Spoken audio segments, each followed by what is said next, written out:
Now it's time for a little thing we like to call The World's Gone Mad.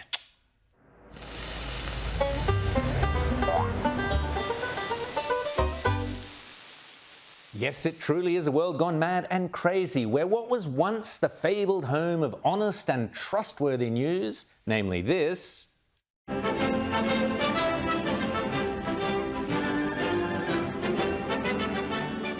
has now become so politically corrupted, so culturally debased, so infiltrated and infested that the once famous BBC now stands accused not of reporting the news, but of doctoring the news. Yes, the BBC, it has now been revealed, doctored footage of Donald Trump's speech on January 6, 2021 to make it look as if he was encouraging violence. Here is the footage the BBC ran.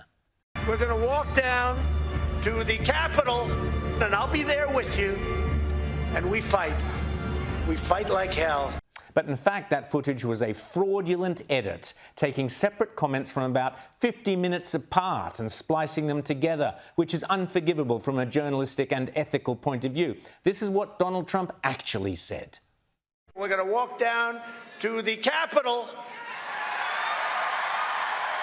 and we're going to cheer on our brave senators and congressmen and women. Fortunately, Donald Trump pays about as much attention to the BBC as he did to Tim Walz. But meanwhile, I just had to laugh at this Trump impersonator, Elon Gold. I am not comparing God to Trump.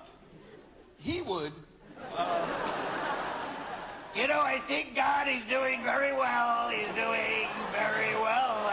But I think I'm doing better than him, let's be honest.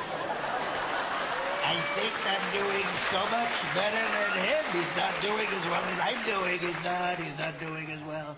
Even in the beginning, and look at the beginning. And God, he created the earth in 6 days. By the way, I would have done it in 4. I'd do it in 4. Pure gold indeed. Almost as funny as this unintentional comedian, this week's TDS, Trump Derangement Syndrome, Victim of the Week. So wacky is this that one has to wonder, is it satire? Okay, quick question. Is it rude to put on your wedding registry when people are RSVPing, have you ever voted for Donald Trump in an election? And if they vote or say yes, they automatically get booted. Is that rude? Is that not appropriate?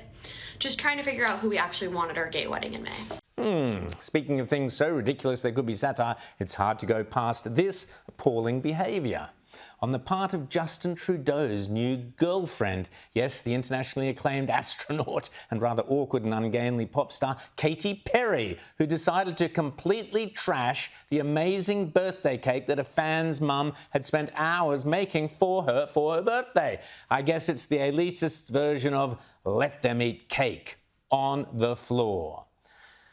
Speaking of elitists, everybody's favourite oppressed former First Lady was at it again the other day, complaining about how racist hair can be. As women of color, that the way our hair naturally grows out of our head, it's beautiful, but if we struggle to make it look like the standard, that means we are spending thousands of hours and lots of money straightening out what is naturally curly hair, right? And that takes time out of your life. It costs money. Hang on. Remember this?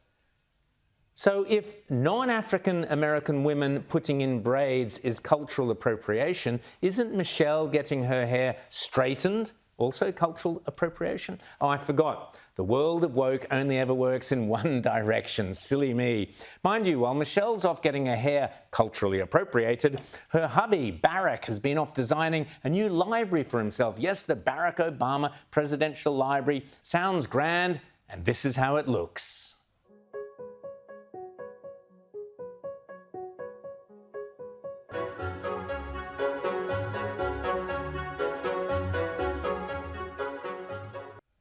My God, what an absolute brutalist monstrosity.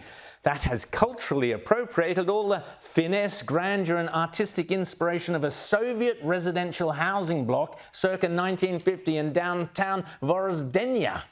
Meanwhile, whether culturally appropriate or otherwise, Kamala Harris's highly fashionable stepdaughter this week gave spontaneous and unrehearsed encounters a whole new meaning. Oh my God, are you Ella Emhoff? Yeah. What song are you listening to right now? Well, I'm wearing a Tory Burch top, a Tory Burch skirt, Tory Burch heeled loafers, and obviously the Tory Burch Kira bag. Thanks, have a good one. Wait, what? Hey Ella, that was pretty good, but let's try another take. Maybe slow it down a little and point to the shoe a little bit more. Okay, sure. Meanwhile, the world had certainly gone mad here in Australia when this woman decided to go on an angry tirade against the Australians who have welcomed her to this country to do her studies. I'm an international student, and ever since I've lived in Australia, I've learned two things. The first is that racism is everywhere in Australian society. Walk down the streets of Brisbane at any given day, and you'll find cops harassing black and brown people for no reason. And neither of the major parties in this country have challenged this racism. They agree with it.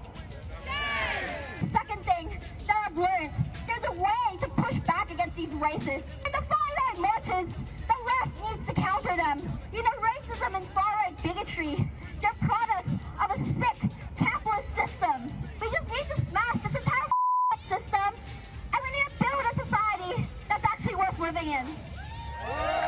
Racism, bigotry, blah, blah, blah. Here's another charming lady, I believe, who has a problem, it would appear, with white Australian women. Australian white women don't see themselves as white. Believe it or not, for a long time, they see themselves as Australian. When I used to discuss white women on my Instagram on Learning Shit, they were fine with it.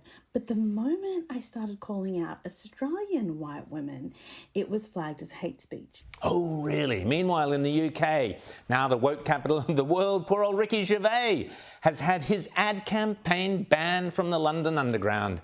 The London Underground, the tube, is famous for its cross-track posters, which you can only ever see while you're waiting for a train. So these ads for Dutch Barn vodka, clearly a politically incorrect and anti-woke brand, say things like, "Welcome to London, don't forget your stab vest." Once upon a time, these ads would have won every award in town for their irreverence and their wit, but nowadays the woke police have had their way, not because the ads are offensive to anyone or paint a dishonest picture of the brand, but rather for telling the truth. That was meant for the tube station, just had me having a drink, and it just said, "One day you'll be underground for good." That was it. They went, "No, can't have that, because it might make people think, oh, because life's short, we should drink to excess." Who's thinking that? You think it's my attitude? Oh, but you can't win, because, right, you're not allowed to say alcohol's good for you, or it does this, or it makes you feel confident, or it makes you feel attractive, which is fine. I went the other way. There was one advert I was reading from my laptop from government websites just saying about all the dangers of alcohol. They went, "No, we don't like that." Do you know why? Because they don't like the truth either. Love Ricky. Meanwhile, also in Britain, Prime Minister Sir Keir Starmer has decided to help two young chaps make cleaning fun again. We run a commercial cleaning company, and we realised there was a lot of negative stigma towards cleaning. And then John and I didn't like that. It was like, how can we change it? How can we make it fun? How can we make it entertaining? And we said, we're not boring people. We're very fun. We've got energy for days. So we said, why can't we make cleaning fun? And that's exactly what we've done. Set out to do. What can you say, other than it truly is a world gone mad and crazy, but hopefully it's now a cleaner one.